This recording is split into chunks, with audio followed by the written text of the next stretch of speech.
तो पिछले एपिसोड में हमने देखा कि नारुतो और सास्के टीम वर्क करके ज़ाबुज़ा को उसके वाटर प्रिजन jutsu को तोड़ने के लिए बाध्य कर देते हैं।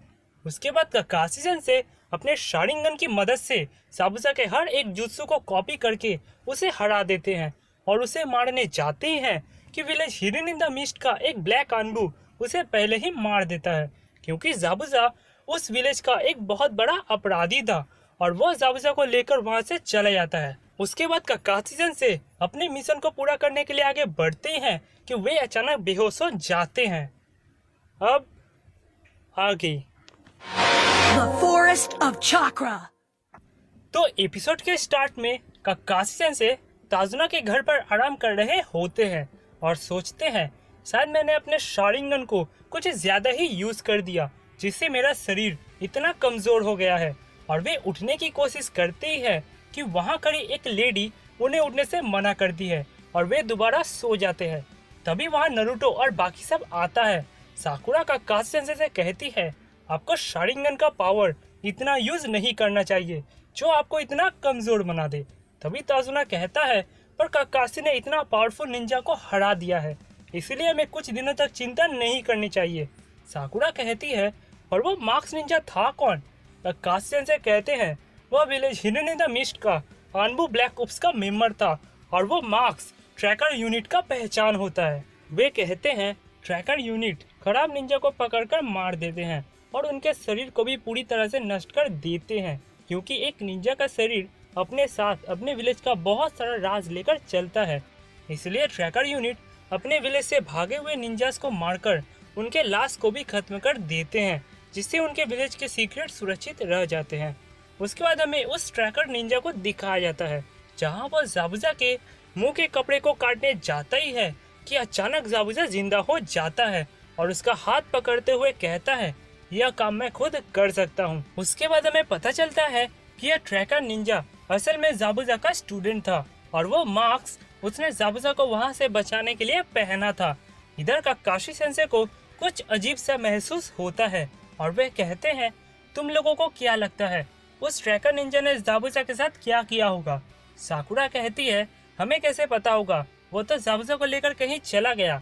काकाशी सेंसेई कहते हैं सही कहा, अगर उसे ज़ाबुज़ा के शरीर को नष्ट करना ही था तो वह उसे वहीं कर सकता था, पर उसने ऐसा नहीं किया। इस पर वे लोग कुछ समझ नहीं पाते। ताजुना कहता है तुम कहना क्या चाहते हो? काकाशी सेंसेई कहते हैं ऐसा हो सकता है कि ज़ाबुज़ा अभी भी जिंदा हो। यह सुनकर सब चौंक जाते हैं। साकुरा कहती है पर सेंसेई आपने ही तो चेक करके कहा था कि वो मर चुका है। काकाशी सेंसेई कहते हैं हाँ मैंने कहा था, पर हो सकता है कि वह सिर्फ मृत्यु की स्थिति में हो, मरा ना हो। वे कहते हैं वह निंजा जिस हथियार से ज़ाबुज़ा को मारा था उसे सैनाबॉन कहते हैं। इसका उपयोग मेडिकल निंजा अपने ट्रीटमेंट में करते हैं। सैनाबॉन से किसी को मारने के लिए शरीर के ठीक जगह पर मारना बहुत जरूरी होता है और एक ट्रैकर निंजा को शरीर के पूरे भाग के बारे में पता होता है। उनके लिए किसी को मृत्यु के नजदीक भेजना कोई बड़ी बात नहीं है। वे कहते हैं फर्स्ट उसने ज़ाबुज़ा जो उससे भी भारी था उसे उठाकर वहां से ले जाने का परेशानी उठाया, और सेकंड उसने सैनाबॉन जिससे किसी को मारना बहुत ही मुश्किल होता है उससे ज़ाबुज़ा को मारा। इन दो कारणों की वजह से मुझे लग रहा है कि वो यंग निंजा ज़ाबुज़ा को मारना नहीं बल्कि उसे बचाना चाहता था। तभी ताजुना कहता है तुम्हें नहीं लगता कि तुम उसके बारे में कुछ ज्यादा ही सोच रहे हो? काकाशी सेंसेई कहते हैं नहीं, हमें पहले से तैयार रहना चाहिए इससे पहले कि बहुत लेट हो जाए। और वे नारुतो, सास्के और साकुरा को ट्रेनिंग देने का फैसला लेते हैं। तभी वहाँ ताजुना का ग्रैंडसन जिसका नाम इनारी होता है वो आता है और कहता है तुम लोग कितना भी कोशिश कर लो तुम लोग गाटो को कभी नहीं हरा पाओगे। इस पर नारुतो बहुत गुस्सा होता है और कहता है मैं गाटो से नहीं डरता, मैं एक हीरो हूँ जो एक दिन होकागे बनेगा। इस पर इनारी कहता है इस दुनिया में हीरो जैसा कोई चीज नहीं होता, अगर तुम लोग मरना नहीं चाहते तो यहाँ से भाग जाओ। यह कहकर वो वहाँ से चला जाता है। नारुतो को इस बात पर बहुत गुस्सा आ रहा होता है और वो इनारी को मजा चखाने जाता ही है कि नारुतो देखता है इनारी अपने पापा जो अब इस दुनिया में नहीं रहे उनके फोटो के सामने रो रहा होता है।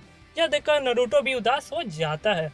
उसके बाद वे लोग ट्रेनिंग के लिए जंगल में आ जाते हैं काकाई सेंसे ट्रेनिंग को स्टार्ट करने से पहले फिर से एक बार चाक्रा के बारे में समझाने के लिए साकुरा से कहते हैं। साकुरा कहती है किसी भी जुत्सु को यूज करने के लिए चाक्रा की आवश्यकता होती है और चाक्रा फिजिकल यानी भौतिक एनर्जी और स्पिरिचुअल यानी आध्यात्मिक एनर्जी के मिलने से बनता है और इसे हाथ के संकेत से यूज किया जाता है। तभी सास्के कहता है हमें चाक्रा के बारे में समझने की कोई जरूरत नहीं है क्योंकि हम लोग पहले से ही जुत्सु को यूज करना जानते हैं। काकाशी सेंसे कहते हैं नहीं, तुम लोग कभी भी चाक्रा को अच्छी तरह से इस्तेमाल नहीं कर सकते हो। अगर तुमने फिजिकल और स्पिरिचुअल एनर्जी को मिक्स करके बहुत सारा चाक्रा बना भी लिया पर अगर तुम उसे काबू नहीं कर सके तो तुम्हारा जुत्सु अच्छी तरह काम नहीं करेगा। तभी नारुतो कहता है तो हमें क्या करना चाहिए।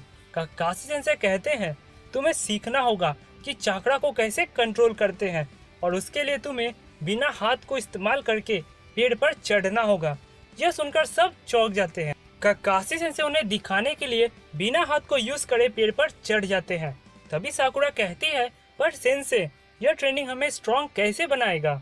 काकाशी सेंसे कहते हैं इस ट्रेनिंग से तुम लोग चाक्रा को अपने शरीर के किसी भी भाग में पहुंचाना और उसे इस्तेमाल करना सीखोगे। जैसे अगर तुम्हें पेड़ पर चढ़ना है तो तुम्हें अपने पैरों पर चाक्रा को जमा करना होगा और यह बहुत ही मुश्किल काम है, पर अगर तुमने चाक्रा को कंट्रोल करना सीख लिया तो तुम किसी भी जुत्सु को आसानी से सीख सकते हो।